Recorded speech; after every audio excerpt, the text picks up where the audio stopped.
Everyone, तो आज मैं एक्सप्लेन करने जा रहा हूँ बाकी सन ऑफ ओकर की लास्ट एपिसोड। इसी के साथ अब तक बाकी जितनी भी एनिमेट हुई है वो यहीं पे खत्म होती है। तो फ्यूचर में जैसे ही बाकी का कोई नया सीजन आएगा तो मैं तुरंत से एक्सप्लेन करूंगा। चलो अब जल्दी से वीडियो को स्टार्ट करते हैं।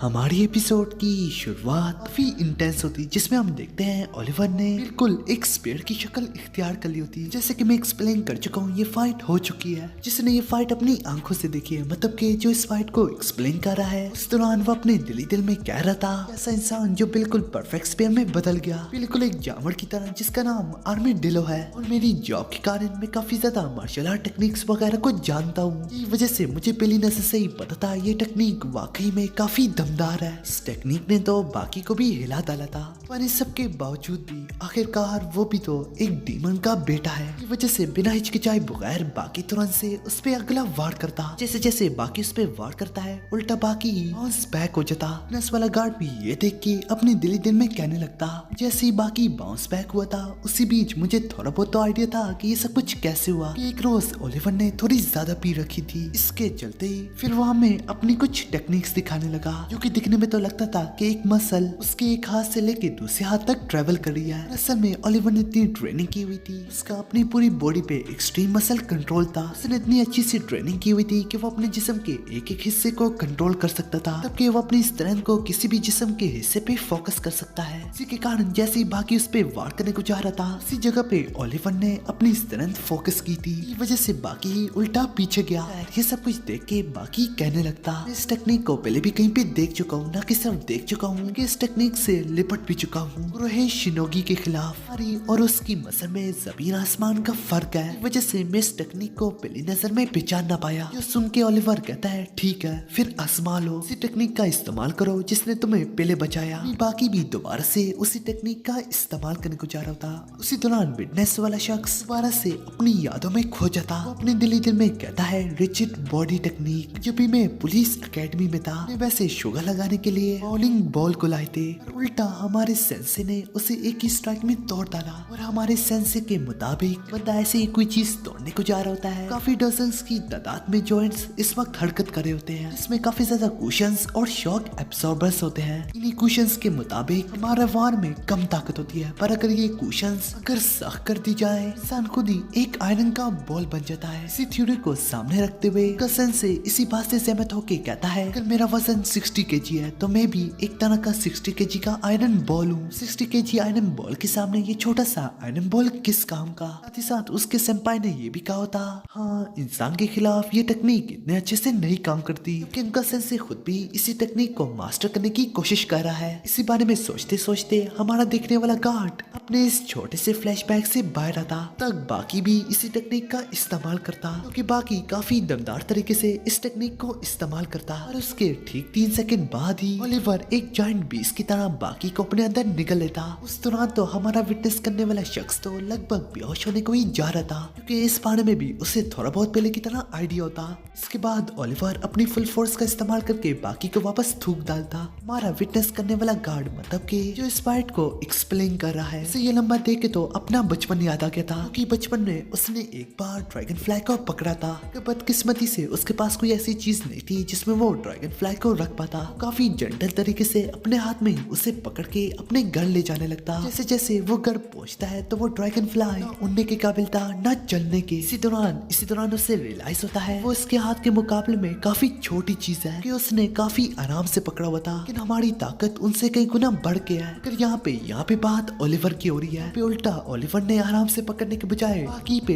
अपना फुल जोर लगा डाला। तक ओलिवर का वजन 200 kg तक है। सबके बाद ओलिवर बाकी से मुखातिब होके कहता है, इस वक्त तो मैं तुम्हें चीर फाड़ भी सकता हूँ। अगर ये कोई रिंग की फाइट होती तो अभी तक मैं विनर डिक्लेयर हो जाता। जाहिर सी बात है, ताकि बात मन मनाने तक ना पहुँचे। बदकिस्मती से बाकी इस वक्त तुम रिंग के बाहर हो, और तुम्हारे लिए ऐसा रहम बिल्कुल नहीं होगा। यहाँ पे कोई रेफरी मौजूद नहीं है क्योंकि तुम्हें बचा ले। तो आखिर इस लड़ाई का फैसला कौन करेगा?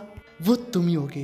हाँ, बाकी जो इस लड़ाई का फैसला करने को जाएगा वो तुम ही होगे, और ही देर में तुम जरूर हार मानोगे, या फिर उल्टा तुम थोड़ी ही देर में मुझसे माफिया मांगना शुरू कर दोगे। जो सुन के बाकी कहता है, अगर तुम ऐसा ही चाहते हो तो फिर तो ये लड़ाई कभी खत्म होने को नहीं जाएगी, क्योंकि हम तो हार मानने वाली बात से काफी आगे आ चुके हैं। और जहाँ तक रेफरी की ही बात है, जो ओपोनेंट्स इतने बेदर्दी से एक दूसरे को मारते हैं, ऐसे शदीद मैच में रेफरी कुछ भी डिसाइड नहीं कर सकता। तो अब तो सिर्फ एक ही तरीका है इस मैच को खत्म करने के लिए। हाँ, वो तरीका काफी सिंपल है, हम में से किसी एक को मरना होगा। सबसे बढ़ के खुद ही अपने मुंह से हार माननी पड़ेगी, और अगर हम दोनों में से किसी एक की हार मानने से ही किसी की जीत होगी तो ओलिवर ने यहाँ पे सबसे बड़ी कमजोरी को अपनी जाहिर कर डाला है कि मैं तो कभी भी खुद अपने मुंह से हार नहीं मानूंगा, कि वैसे भी ये तुम्हारी सबसे बड़ी दिली ख्वाहिश है। तो सुनते ही ओलिवर उस पे गुस्से के मारे टूट पड़ता। बाकी लेटी उसके कुछ वार को तो डॉज कर लेता है। इसे जोर से एक ओलिवर की लात लगती, इसके चलते ही ओलिवर दोबारा से उसे जंगली बीस की तरह दोबारा से निगलने को लगता है। फिर एन मौके पे बाकी अपनी दोनों की दोनों उंगलियां उसकी नाक में ठूस डालता। यकीन मानो वो काफी डीप जाती, क्योंकि उंगलियां अपने नाक से हटाने के लिए वो उसके मुंह पे एक दमदार वार करता। बाकी सीधा जाके दीवार से पटक जाता। उसी बीच ओलिवर की नाक से काफी खून निकल रहा होता। ये देख तो ओलिवर को और भी गुस्सा आ रहा होता, मगर उस दौरान बाकी काफी ज्यादा रिलैक्स होता। इसी तरह बाकी ओलिवर से कहने लगता, अगर इस तरह चलता रहा तो ये लड़ाई तो कभी भी खत्म नहीं होगी। तुम्हें इस तरह बिल्कुल नहीं हराना चाहता। चलो आगे बढ़ो और पंचेस को ट्रेड करते हैं। जिंग ट्रेडिंग का मतलब यहाँ पे ना दोनों के दोनों पंचेस को डॉज के बगैर एक दूसरे पे वार करते जाएंगे। असल वार के कारण जिसके पंचेस में दम होगा वही जीतेगा।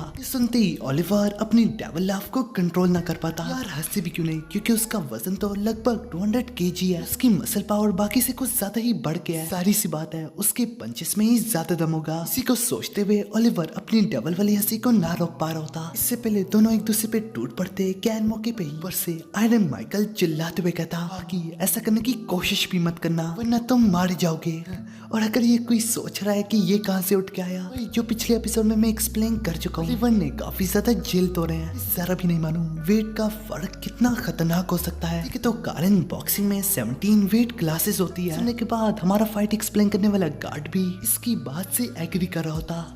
आयरन माइकल मजीद बोलता, यहाँ तक मैं भी ट्रेडिंग पंच में उसकी खाक बराबर भी नहीं हूँ। ये सब सुनने के बाद बाकी और भी लड़ने के लिए जज्बाती हो जाता। ये वजह से बाकी डीमन बैग का इस्तेमाल करते हुए दीवार से बाउंस करते हुए चलते चलते ओलिवर की तरफ बढ़ने लगता, और दीवार पे उसकी डीमन बैग का छापा भी बना होता। दोनों एक दूसरे पे टूटने के लिए तैयार होते। दोनों एक साथ सबसे पहला वार करते, और इनके पहले हमले से पहले ही मारिया के बारे में दिखाई जाता, क्योंकि मारिया नोटिस करती है गुलाब बिस्किट ओलिवर ने उसे दिए हैं, वो तुरंत से सुकड़ने लगे। यार इन्होंने हमें पहले ही बता दिया कि इस मैच का विनर कौन है। इसी दौरान हमें दोबारा से ओलिवर और बाकी के बारे में दिखाया जाता। दोनों के दोनों को एक दूसरे के पंचेस लग जाते, पर उसके तुरंत से ही दोनों के दोनों एक दूसरे पे अगला वार करते, जो कि पहले से भी काफी ज्यादा दमदार होता।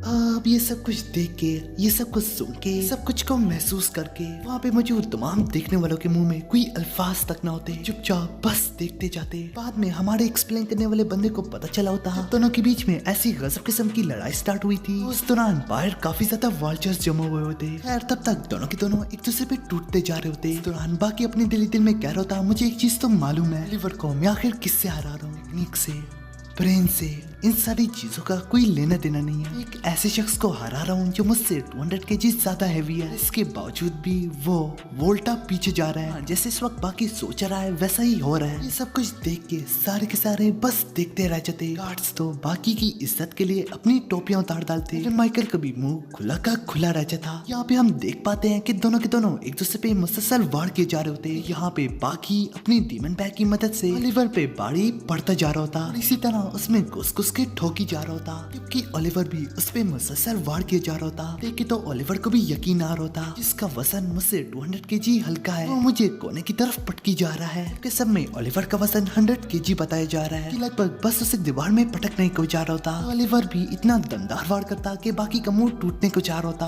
और कैसे न कैसे करके बाकी अपने आप को संभालते हुए अपना सर ओलिवर से दे मारता, इतने जोर से दे मारता कि उसके तुरंत ही कितना खतरनाक वार करता है, जिसके कारण सीधा दीवार टूट के बाकी बाहर गिरता। बाहर की रोशनी देख के बाकी को थोड़ा सुकून मिलता। और ही देर में देखने वालों के साथ बाकी समय ओलिवर के पास जमा हुए होते। तक ओलिवर को होश आती है। उस वक्त तक मारिया खुद भी ओलिवर के पास पहुंची होती। मारिया की काफी ज्यादा सांसें फूली होती। मारिया को यहाँ पे देख के सारे लोगों के पैरों तले जमीन खिसक जाती। सबके बाद मारिया ओलिवर से कहती है तो तुम हार ही गए। तो इस पे ओलिवर अपनी नजरें झुकाते हुए हाँ ही कहता। इसी में मारिया कहती है मैं तो यहाँ पे आने में काफी थक गई, तुम क्या चाहते हो कि ये लड़का मुझे उठा के वापस लेके जाए। जो सुनते ही ओलिवर बाकी को घूरने लगता। के दौरान से बाकी इनकार कर डालता। ओलिवर भी इस पे कहता है नहीं मैं खुद ही ले जाऊंगा, ये हक मैं किसी को भी अपने से छीनने नहीं दूंगा। मारिया को ले जाने से पहले ओलिवर बाकी गार्ड से कहता है इसी वक्त वार्डन को बुला के लाओ, कुछ इंपॉर्टेंट अनाउंसमेंट करनी है। दूसरी सीन में हमें दिखाया जाता है बाकी साइकिल पे बैठ के वापस एयरपोर्ट जा रहा था और एयरपोर्ट से वापस जापान को जाएगा। इसके चलते ही बाकी का हमें एक फ्लैशबैक दिखाया जाता। जो अनाउंसमेंट ओलिवर ने करनी थी उस दौरान सारे कैदी वहाँ पे मौजूद होते। ओलिवर यहाँ पे कहने लगता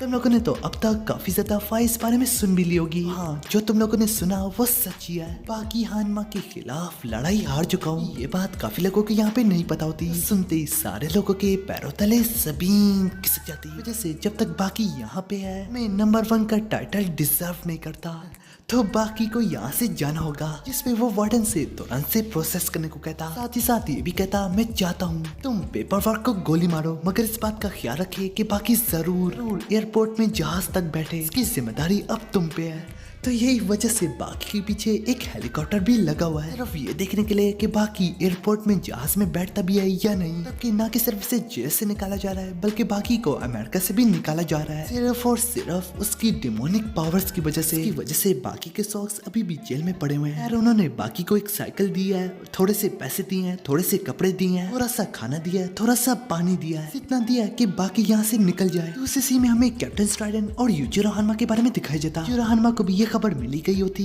बाकी ने ओलिवर को हरा डाला है। इस पे कैप्टन स्ट्राइडन बोलता है जबकि तुम बाकी की शैडो बॉक्सिंग पे हंस रहे थे, तो तुम्हें देख के एहसास तो हो ही गया कि वो कितनी काम किया है। सबसे बढ़ के इसने बिस्किट ओलिवर को हराया है। एक ऐसा बंदा जिसकी इज्जत तुम भी करते हो। तुम्हें पता है ओगर, हमारा इस दुनिया में सबसे बड़ा खतरा ही शायद तुम्हारा बेटा ही हो। बाकी वो लोग एक तरह के म्यूजियम में होते, वहाँ पे काफी ज्यादा पुराने जानवरों के ढांचे वगैरह पड़े होते। कहता है अगर ये जिंदा भी हो जाए इनमें से कोई भी नहीं हरा पाएगी, तो क्या बाकी इन्हें हरा पाएगा? यूजिरो हानमा बड़ी आसानी से कहता है हाँ। उसके बाद वो थोड़े बड़े डायनासोर के ढांचे की तरफ इशारा करते हुए कहता है इस बारे में क्या? ओगर कहता है जरूर मुश्किल तो होगा मगर वो कर लेगा। इसके चलते ही स्ट्राइडम और जानवर के ढांचे को ढूंढने लगता। सब कुछ देख के ओगर को काफी ज्यादा गुस्सा आता। इस पे कैप्टन स्ट्राइडम माफी मांगते हुए कहता है मैं तो बस थोड़ा सा एक्साइटेड था क्योंकि तुम दोनों तो आपस में लड़ने को जा रहे हो। हमारा सबसे ग्रेटेस्ट अपोनेंट होगा तुम्हारी जिंदगी में। दुनिया की सबसे बड़े बाप और बेटे की लड़ाई होने को जा रही है। जो सुन के यूजिरो हानमा काफी खुश होता और वो कहता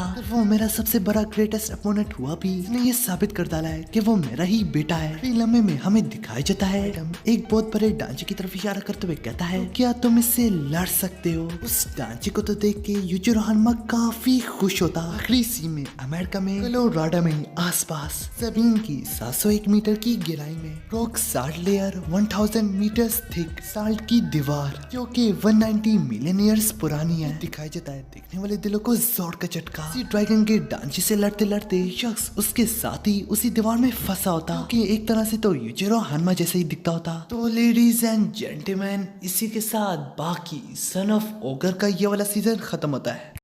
वीडियो पसंद आए तो लाइक करो, अगर पहले से नहीं किया तो सब्सक्राइब करो, साथ ही साथ मूवी नेक्स्ट को भी सब्सक्राइब करो। अरे कर दो ना।